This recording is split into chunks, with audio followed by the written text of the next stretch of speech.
Halo teman-teman, perkenalkan kami dari kelompok 3 Gizi Olahraga dengan anggota. Pada video kali ini, kami akan menjelaskan hubungan antara karbohidrat dengan olahraga. Selamat menyaksikan.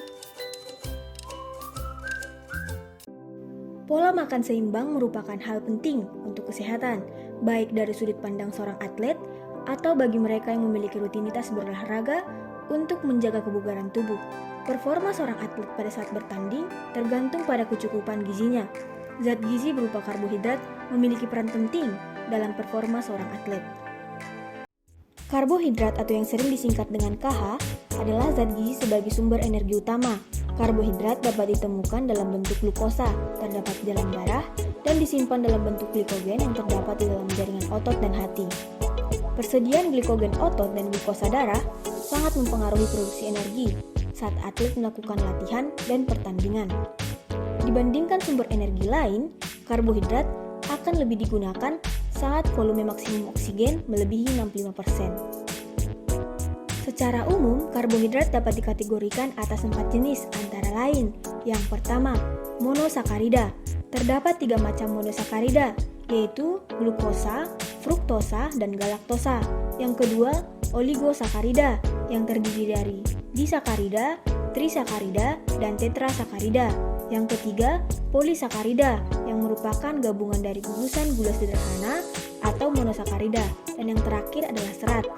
Serat terbagi menjadi 2 jenis, yaitu soluble fibers dan insoluble fibers. Semakin aktif, maka semakin banyak karbohidrat yang dibutuhkan untuk bahan bakar otot-otot. Atlet teratur yang berolahraga hingga 2 jam setiap hari membutuhkan sekitar 4-7 gram karbohidrat untuk setiap kilogram berat badan mereka, atau sekitar 50-60% dari total asupan kalori mereka. Atlet yang berlatih 4 jam atau lebih sehari mungkin membutuhkan sebanyak 10 gram setiap kilogram berat badan mereka. Sumber karbohidrat dapat diperoleh dari makanan seperti nasi, sagu, jagung, roti, maupun mie. Saat melakukan aktivitas olahraga, seorang atlet menggunakan sumber energi yang cukup besar. Karbohidrat yang siap dijadikan energi harus diubah menjadi glukosa. Glukosa inilah yang akan diserap dan diubah di dalam tubuh. Simpanan karbohidrat dalam tubuh terdapat dalam bentuk glikogen otot, glikogen hati, dan gula darah. Glikogen otot adalah substrat yang domain digunakan sebagai penghasil utama energi. Glikogen otot dipergunakan langsung oleh otot untuk energi, sedangkan glikogen hati diubah menjadi glukosa yang akan masuk ke peredaran darah untuk selanjutnya dipergunakan oleh otot. Kandungan karbohidrat dalam tubuh. Yang pertama, di glukosa darah terdapat kurang lebih 5 gram atau setara 20 kilokalori. Yang kedua, glikogen hati terdapat 75 sampai 100 gram atau setara dengan 300 sampai 400 kilokalori. Yang ketiga, glikogen otot terdapat 300 sampai 400 gram atau setara dengan 1200 sampai 1600 kilokalori. Bila 3 sumber karbohidrat tidak mencukupi, maka dapat diperoleh dari gluconeogenesis. Gluconeogenesis adalah mekanisme dan reaksi-reaksi yang merubah senyawa non-karbohidrat menjadi glukosa atau glikogen.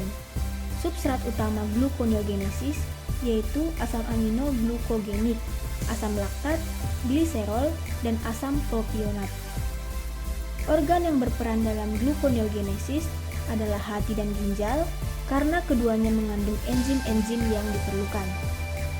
Dalam bidang gizi olahraga, karbohidrat sudah sering dihubungkan dengan kadar glukosa darah.